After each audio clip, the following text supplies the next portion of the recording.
How's it going, everyone? Welcome to BC Auto Solutions YouTube channel, and today I'm going to be showing you how to change your battery on your keyless access remote. This one in particular is for a Pilot, but they are, basically all the same process.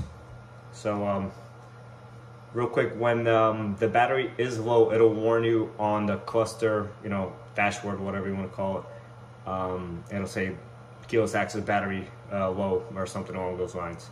So what we're gonna do, there's a little pull tab here. Pull that and drop the key down. So the key comes out. So now what I like to do is take the key, and right in here there's a cavity, and you put the key in between the cavity like so.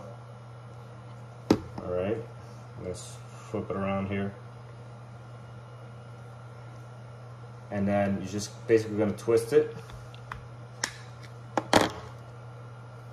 and it splits open, just like that. So here it is. Now take out the battery, just pop it up, battery's out. So you would get your new battery at this point. You can see on the remote there's a negative marking right there. So on battery there is positive. So the positive faces up.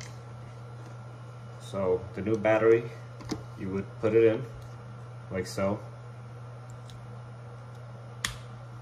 Alright, you heard a click. Remote, put it back on. Two pieces back together. Make sure it's fully closed all the way around. Alright. Put your key back in.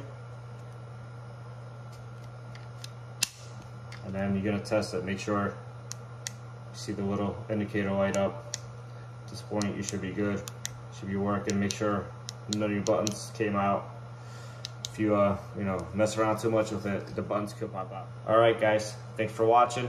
Like I said, this is for a Pilot, but all the other keys, as long as it's keyless access, a key fob like this, it'll all be the same, even though the buttons, slightly different configuration, or maybe won't have the remote start or whatnot, but it's Pilot, Odyssey, Passport, anything that looks like this, Civic, Accord, CR-V, whatever.